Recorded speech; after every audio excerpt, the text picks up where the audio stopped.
Um, okay, I start. Welcome everybody. My name is Roy Keurvers. I'm a former professional cyclist. I raced for maybe 1,000 years almost with Team Sunweb and his predecessors.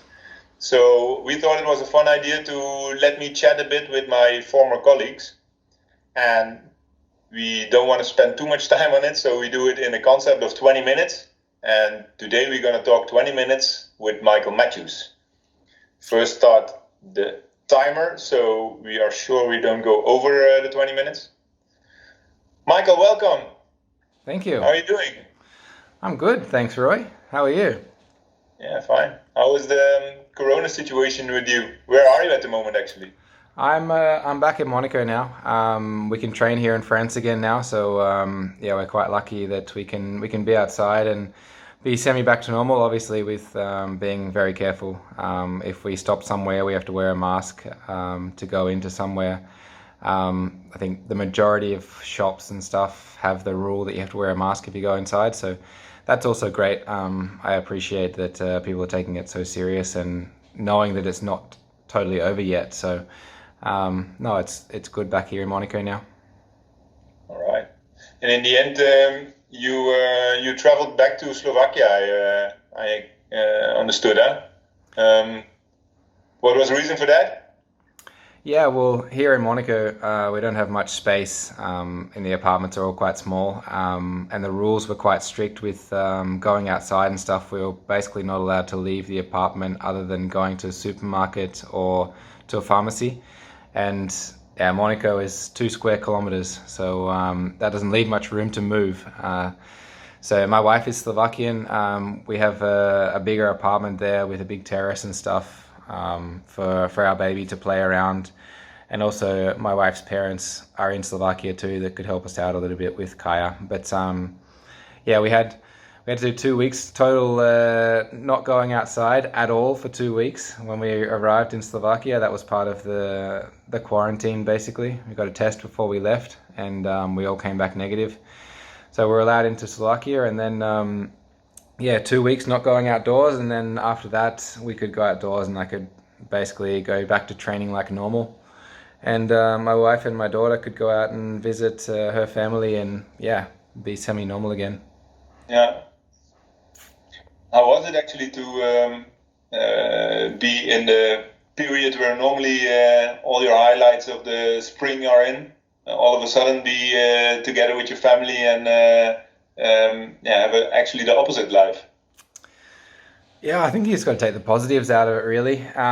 Obviously, all of us have worked so hard through the off season, not just the riders, but staff, everyone, to get us into the shape that we're in. And I think you saw from the start of our year from Team Sunweb, we had a great start to the year. I think in the opening weekend we were really good with Soren, I think third in the opening weekend.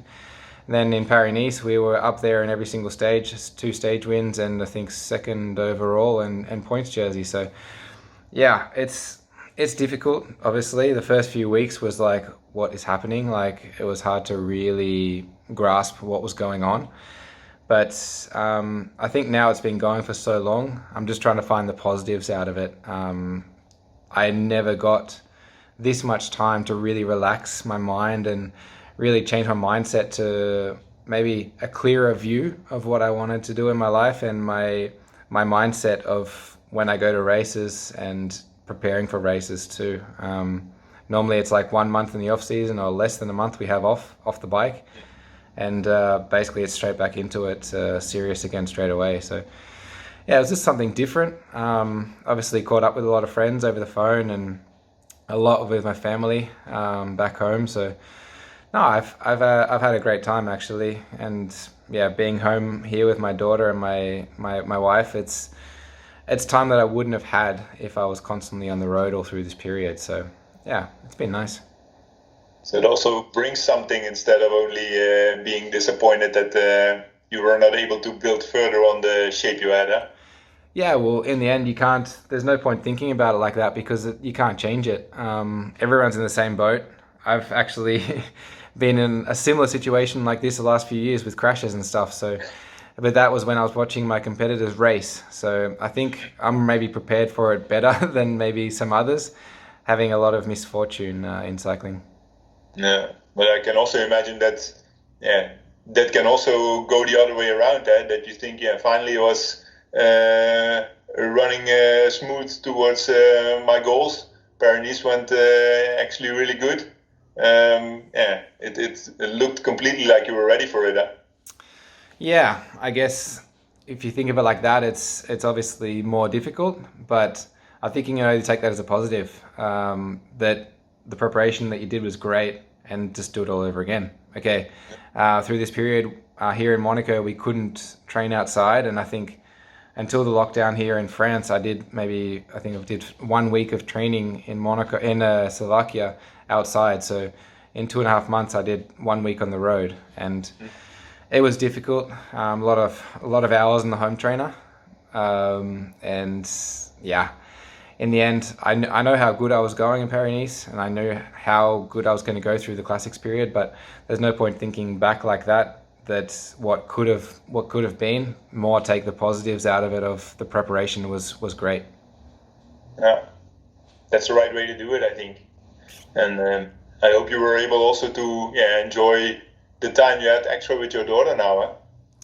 Yeah, well, how old is she now? She was 2 in the end of January, so she's she's getting to the age where she's talking a lot now, and she's really understanding a lot. And this, through that, like I said before, this period for just over a 2-year-old girl, they grow so fast, and I would have missed all this if I wasn't home. So obviously it's difficult to be not racing, but there's no point dwelling on what could have been when you can't change it. You can only try and change things that are in your power. And yeah, I think the best thing now was, I think it was actually a blessing in disguise that people really, I think, appreciate things a lot more after this. They appreciate their friends, they appreciate their family, they appreciate the smaller things more.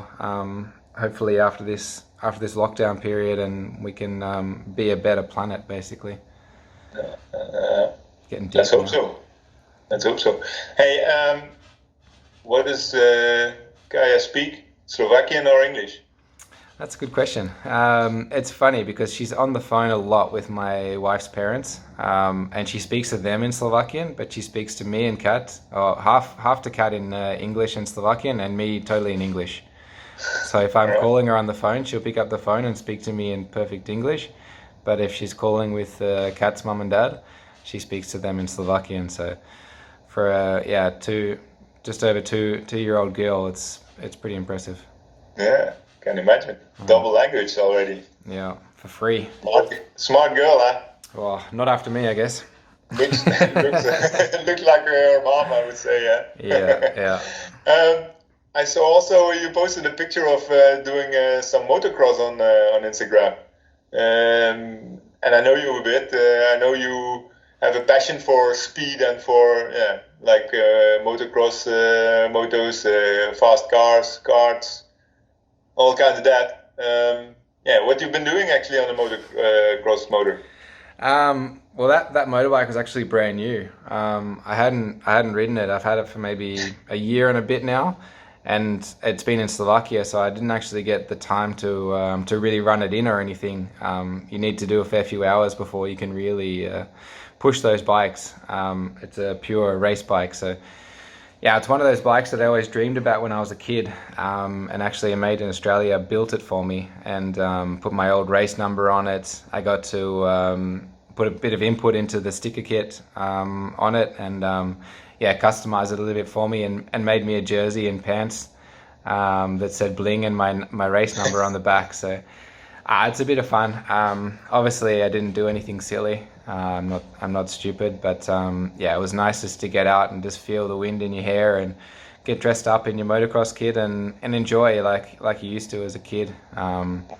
Being locked inside for so long, I just needed that freedom of what a motocross feeling sort of gives you. But yeah, it was a brand new bike, so unfortunately, I would like to say that I was flying through the air, but I wasn't. You just needed to become friends with it first. Yeah, we need to make a bond, just start from ground zero and make our way up. Yeah. Because I think a lot of people don't know this, that you also, when you were young, you were a motocross rider, huh? You didn't start as a cyclist, huh? Yeah, no, I raced for 10 years. I was BMX, I was downhill, I was motocross before I started with cycling. So yeah, that's my background, I guess. Mm. And is it also something you? I cannot imagine you without those things. But are there things running through your head to do when you retire cycling? Maybe that's things that now are too risky to do during your career. But are there also things on the bucket list for after a career? Yeah, that's what I always talk about with my group of guys around me. They all want to go riding and do all these action sort of sports, and yeah, with our sport, it's just not possible. It's just too dangerous. Which I do know my limits, and I normally don't cross them if I'm not comfortable. But it's just not worth the risk. With our sport, it's the top end of cycling, and we can't risk something like this happening for when it's not actually training on my road bike. So yeah, I've obviously planned a lot. I think about it almost every day, which gets me up in the morning. But yeah, for the moment, I'm not putting anything in place yet. I really just want to focus on my cycling career and enjoy it for as long as I can, and see what happens after. I think towards the end of my career, then I'll start thinking about it. But I've obviously talked to a lot of the motocross guys and a lot of the race car drivers about some different things. But yeah, for the moment, it's full cycling. Yeah. But can we expect something like, for example, with Tom Bonen, who is doing events in the car? Is that something also you have ambition for, to do really races on that, or? There's been talk about it. Obviously doing like co-drivers with professional drivers, but yeah, I think I have to see how my career goes, and yeah, just try and get the best out of it for the moment. But yeah, it's obviously something I dream about in my next life. But yeah, obviously it's going to be difficult to try and get a seat like that, but it's a hard sport. Motor racing and motocross also, they're pretty brutal. So yeah, you got to do what you can. Obviously keep the contacts in a good shape, and yeah, we'll see what happens after. Fingers crossed. Am I right when I say that you don't want to think about it too much, because you then get too enthusiastic, or you don't want to plan too much? Is that right? Yeah, pretty much. I think exactly like you said. It's obviously, it was a dream of mine as a kid, was to be a professional motocross racer. So yeah, when I started cycling, obviously I loved cycling straight away. Otherwise I wouldn't be doing it. But I think you always think the grass is greener on the other side, no? Like you always think, oh, how cool would it be to be a motocross rider, or how cool would it be to be a race car driver? But in reality, it's hard work. The fun eventually goes out of it, and it gets really serious. So I'm excited, but like you said, keeping it in the back of my mind, and full focus for cycling at the moment. Nice. Yeah, then maybe we switch a little bit of topic. Since I'm doing also the interview, might be nice to also talk a bit about the things I experienced with you. Yeah, I'm lucky that during my career I was joining you in the race, also during some highlights of you. Yeah, think about the green jersey in the Tour de France, doing the double in Canada. Yeah, when you look back on your career at the moment, yeah, what are the biggest achievements in your perspective? Yeah, of course, we can rank them on what's higher, but what means more for you in the end? What would you rank highest? Is that the first when you were really young, winning in the Giro prologue, or is a green jersey something, or where do we think about? I think every sort of win has a different meaning in your life and your life story. Obviously, your first Grand Tour stage win is pretty incredible. I won 2 stages in my first Vuelta a España, so that was pretty incredible to win a stage in your first Grand Tour. So that definitely, something I'll never forget. Just the feeling of crossing the finish line first and in your first Grand Tour. It's a bit surreal to really think about as a kid to be able to do that. But to look back at the green jersey was such a roller coaster. It was a privilege to be by your side while we were going through that together.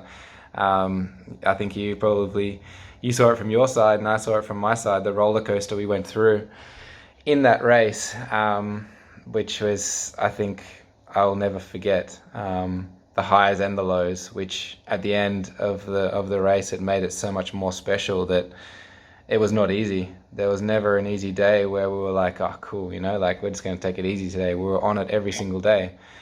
But like you also said with the Canadian Classics, that when I saw my compatriot Simon Gerrans do that a couple of years ago when I was, I think, a second or third year pro, I was like, whoa, that's something cool. That's something I also want to achieve myself. And to be able to go on and do that as only the second person I think that's ever done it, that's also very special in itself. And just the way we rode there also, and the team spirit that we had, the guys that we had there, we just had such a good time. And it's something you'll never forget is the experience also that you go through, not necessarily the result, but the highs and the lows you go through in each different race. It's not only about winning that individual race, it's the experience that you go through. But I don't really want to rank them, honestly, because every win has a different meaning. Every preparation for each race is different. Every mindset is different. You have things going on in your personal life that you're trying to get through at the same time, and there's so much stuff going on that I wouldn't like to say one is better than another, but just the experience that it comes down to, if you had more fun or less fun, but it's all an experience. Mm-hmm. What I really remember from both, actually also the Tour de France for sure, which was a roller coaster, but also the period before the 2 Canadian races was also like that we could already feel for a few weeks that it was close. A big achievement from you, a big win from you. Same as in the Tour de France, the first part of that tour, we were often so close, but just couldn't grab it. Mm-hmm. And it was like it was often with you that we could already feel and smell the victory coming, but it wasn't coming. Yeah. So it was a really build up from a few weeks or a few weeks. That we almost getting frustrated, it doesn't come, and then in the end, when you saw you put the pieces together, the puzzle in the right spot, then it also propelled you forward, and it was back to back winning, and then we could even achieve more than we probably would have thought before. Sure. And is that something? That's really the thing that keeps with me in mind. That for me, that makes those victories something really special, and also something that I will never forget being part of. Yeah, exactly like you said with the Canadian Classics. I think that was the year that I got food poisoning in the Tour de France after 5 stages. So I was super excited to try and obviously back up my green jersey from the year before. And such a disappointment like that, being taken out of the Tour de France, and I had to reset my mindset. And this is, like I said, it's all part of that build up to those moments that you remember. And I think we changed my program to Bing Bank, and I went there and won a stage and was second overall, and then went from there to winning both the Canadian Classics. So, like I said, the result was great, but the stuff that happened before it is what I really remember. Mm-hmm. And that's why I think those for me made also a big impression like that. That you came out of a situation where it wasn't easy, Also before the Tour de France, we were searching for the right approach, the right feeling, the right to put the puzzle into the good pieces. Yeah. And for sure after that year after. So some nice memories we created. Definitely. Got the coffee machine to remember it too. Yeah. We only have like 38 seconds left. Oh no. So maybe up to you. Something you want to address to the viewers?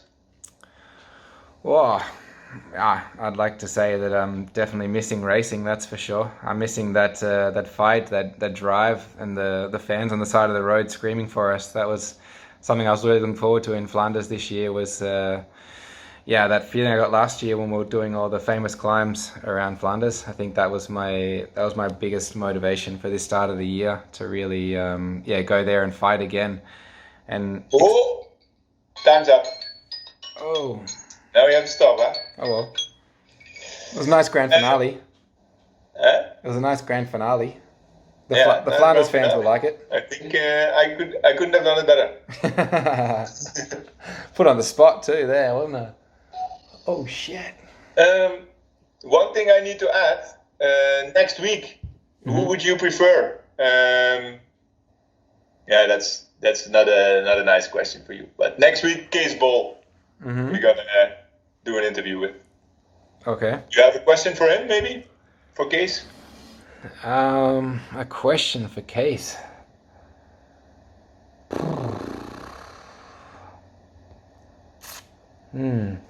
What's your biggest goal in cycling that you want to achieve during your cycling career? It's an interesting one. If you want to know the answer, watch next week. Boom.